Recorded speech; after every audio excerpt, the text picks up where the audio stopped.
Ayan, eto na mga kababayan, no?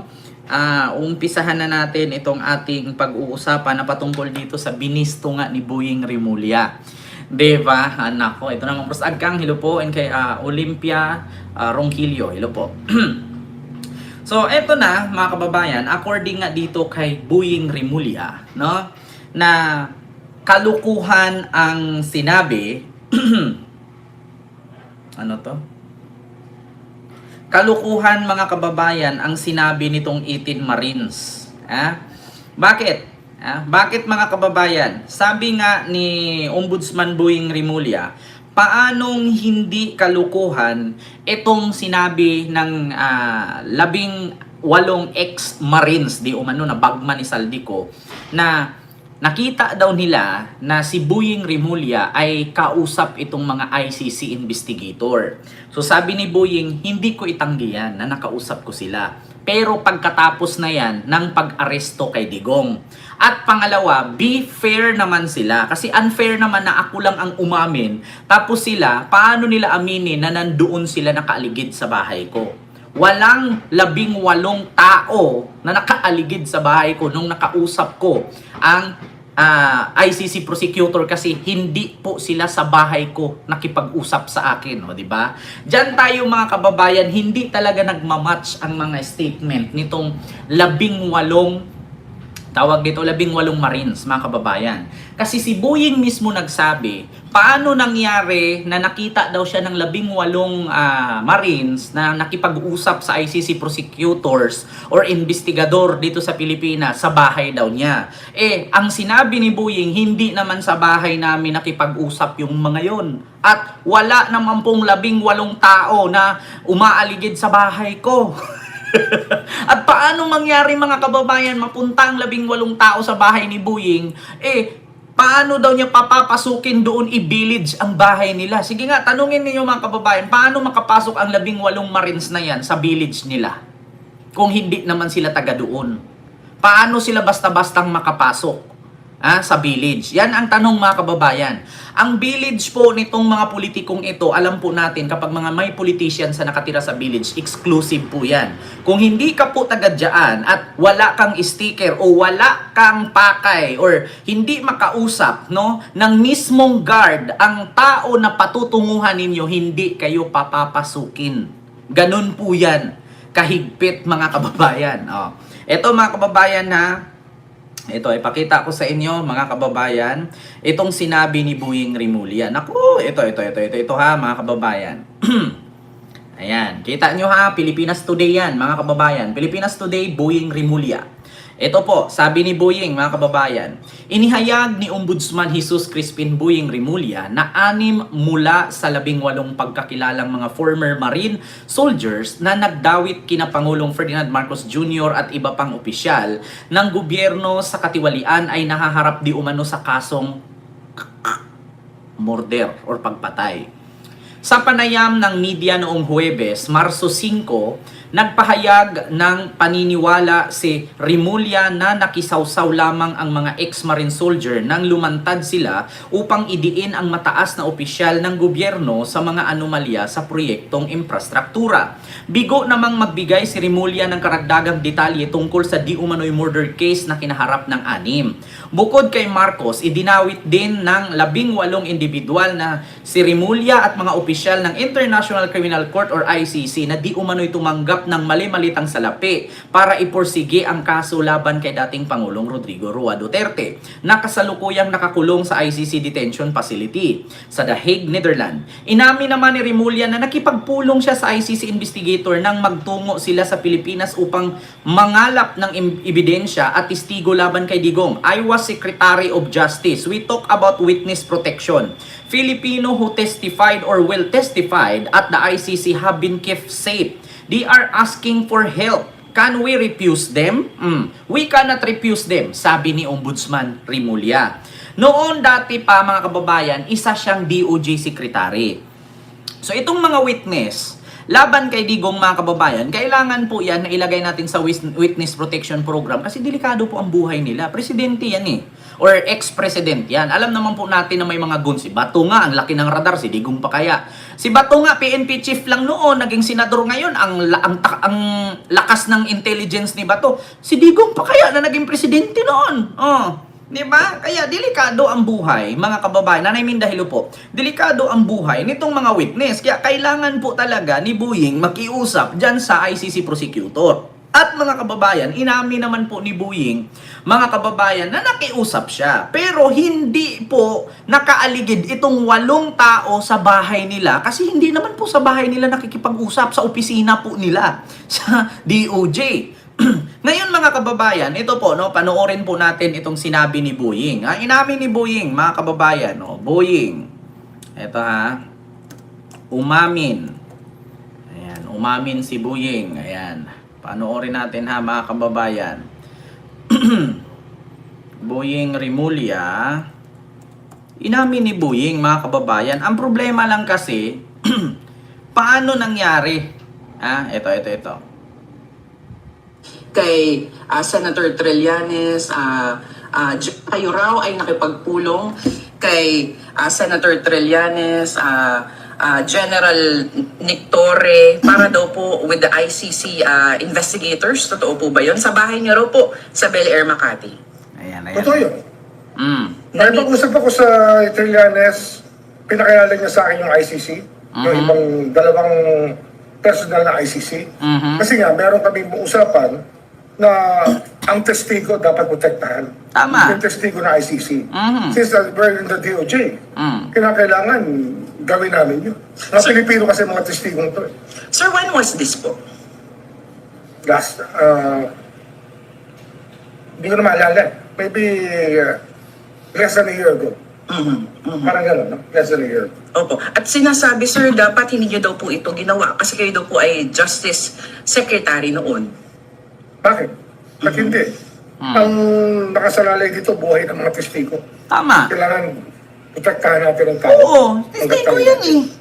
Kasi sir, ang Diba? sinabi daw po is hindi na daw po makikipag-ugnayan ang Pilipinas sa ICC. Tagal na yun. Nagbago na lahat eh. Nagbago na lahat. Oh, 'di ba? Si Buying mismo nagsabi, nagbago na ang lahat. O kung noon ayaw ni PBBM, ayaw ni Buying kasi nga may respeto sila kay Digong. Pero ngayon ang tanong mga kababayan, sinong gustong rumispeto kay Digong pagkatapos ng ginawa ni Digong kay PBBM? Meron tayong presidente yung bangag noon, bangag ngayon, bangag ang ating presidente. Kayong mga military, mga pulis, papayag kayo na may presidente tayong adik? Noon yun, hindi makipag-ugnayan ang Pilipinas sa ICC. Ikaw ba naman baboy-babuyin? Sige nga, tanungin ko kayo mga kababayan, kung kayo ang nasa kalagayan ni PBBM, di ba? Kung kayo ang nasa kalagayan ni PBBM, saksakin ka ng saksakin ng ballpen, dumudugo na sa kakasaksak, ngingiti ka lang, hey, my friend, it's okay. You can saksak again. Gaganon ka lang? Malamang kung ikaw sige, magtabi tayo dalawa, Sir Henry. Habang nasa katabi kita, bigwasan kita ng bigwasan, ngingiti ka lang? Malamang bibigwas ka rin. Masakit yun eh. 'Di ba? Pakinggan niyo mga taga DDS. Pakinggan niyo Makikipag-ugnayan ang Pilipinas sa ICC. Tagal na yun. Nagbago na lahat eh. Nagbago na lahat. 'Di ba? Ano naman natin? Pero sir, kung yun po totoo, baka isipin po ng iba, totoo din po yung iba pong bahagi. Hindi totoo yun. Hindi ko alam pero yung mga sinasabi nga doon, sinasabi ko, ang gagawin namin dito, sasabihin namin kay Baligon na mag-produce siya ng 18 iba't ibang affidavit. Ayan. Para alam natin kung ano talaga ang personal knowledge ng bawat isang tao. Ayan. Para malinaw kung ano talaga yun. Kasi parang ano yun eh, parang pinagtagpi-tagpi na kwento ng bawat isa. Ginawang isang affidavit. Tapos malik-mali. Isang affidavit. Tama naman sabi ni Buying, 18 yan. Dapat bawat isa sa kanila may mga affidavit kasi makikita nyo mga kababayan, yung isa tinatanong, sumagot yung isa. Tapos yung isa tinatanong, sumagot yung isa, ipinasa sa isang microphone kasi hindi alam. Nagkamali-mali. Dapat bawat isa sa kanila, may kanya-kanya silang affidavit. Di ba? Para pag tinanong, ito, sinong naghatid kay Saldico? Siya ang sasagot. Sinong naghatid kay Trillanes? Siya ang sasagot. Sinong naghatid kay Buying? Sinong naghatid kay ganito de Lima? Sinong naghatid kay ganyan? Dapat bawat isa, imposible naman lahat sila sama-sama. ultimo pagtae, sama-sama silang 18. Ano yun? Kung ganun ang mangyari, 18 ang maghatid bawat unit or bawat politician, yung helicopter ni ni Saldico, ang capacity nun 4-5 tao lang. Putang ina, 18 sasakay tapos may pera pa. Bumigay yung helicopter. Sige nga, buti hindi nag-crash. Biruin nyo mga kababayan, imposible naman na bawat lakad nung isa, 18 sila magkakasama. Iba pa yung maleta na may lamang pera. Do you think, ilan ang pwedeng isakay doon sa helicopter ni Saldico? Sabihin nating 6, 10. Sige, 10 ang pinaka-maximum. 18 sila, tapos bigat pa nung pera. Putang ina. Nabagsak yung helicopter. Ano sila? Ano sila? JC Robredo ang labas nila niyan. JC Robredo ang bagsak nila niyan. Di ba? Tanga-tanga. Alam ko, ang pinakamabigat dyan sa helicopter na 8, 10. Maliban na lang kung 2 bata, pang 10. Pagkakaalam ko, 8, 6 lang talaga dyan. May pera pa na mali-maleta. Sige nga. Bakit naggawa kayo ng isang affidavit? Binuo nyo lahat. Di ba? Tapos ngayon, mangyari mga kababayan. Di ba pinatawag ang Marines ngayon? Bibigyan sila ng award. Asaan sila? Nawawala na. Kanya-kanyang mga kababayan, ang mga Marines, nagpakilalang bagman ni Saldico. Naglalagasan yung dating 18, ngayon 6 na lang. Namansin ninyo, nawawala. Naging Orly Gutesa na. Kasi mas mahalaga daw ang alam nyo, sa totoo lang mga kababayan, natatawa ako dito sa mga inirepresentang witness nila. Nung ito'y ipapatawag na, yung ito'y papupuntahin na, biglang nagkalasan. Ano to? Orly Gutesa na naman. Kaya alam nyo sa mga DDS, putang ina ninyo. Kaya kayo hindi pa pinaniwalaan ng tao. Kaya ultimo pati DDS ninyong kasama. Nawala ng gana. Kahit ako DDS kung ako DDS, isa lang talaga ang masabi ko. Noong kayo'y nagbulgar, 18 kayo. Noong hinanap na kayo, 6 na lang natira. Asaan na yung iba? Bakit nagkanya-kanya kayong kalasan? Una na nga, nilabas yung si Gutesa, nagsalita sa Senado. Nung ipinatawag ulit, hindi na sumipot. Ngayon, nung ipinatawag na naman, nawala na naman sila. Ano to? Kung ikaw, DDS, anong sasabihin mo? Ano to? Kwentong barbero na naman?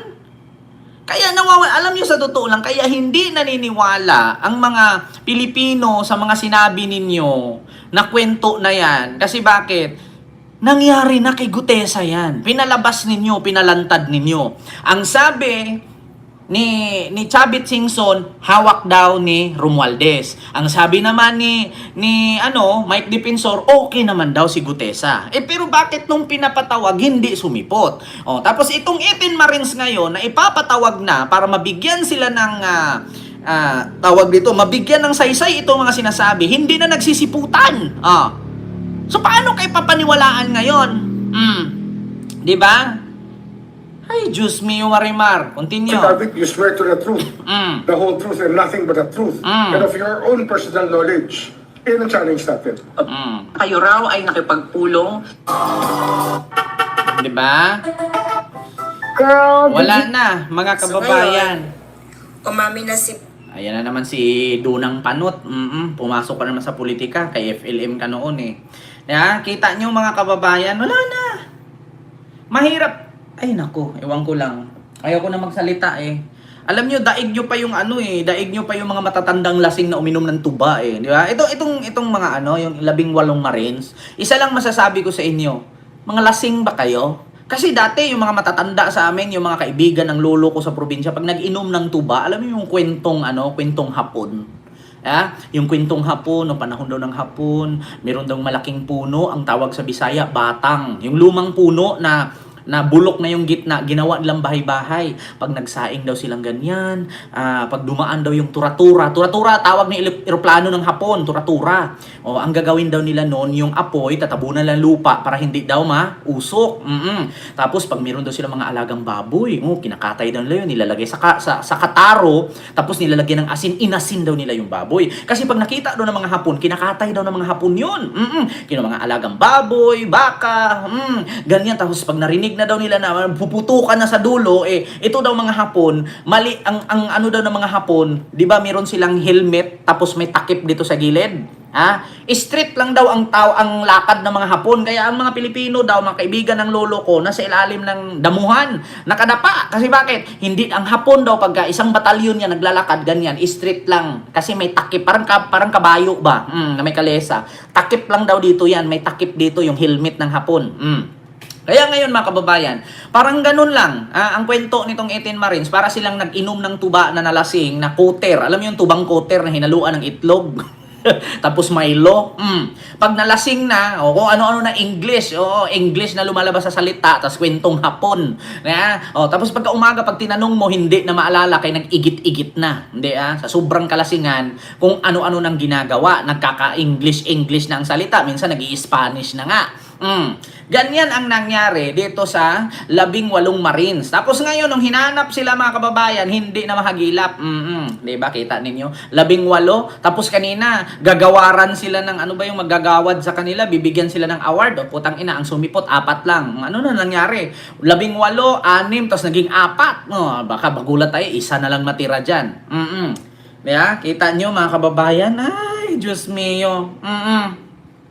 Kaya katulad nito, mga kababayan, katulad nito, baka nag-arkila lang daw ng private chopper, at ginamit daw ebidensya, sabi ni Ma'am Almalayco.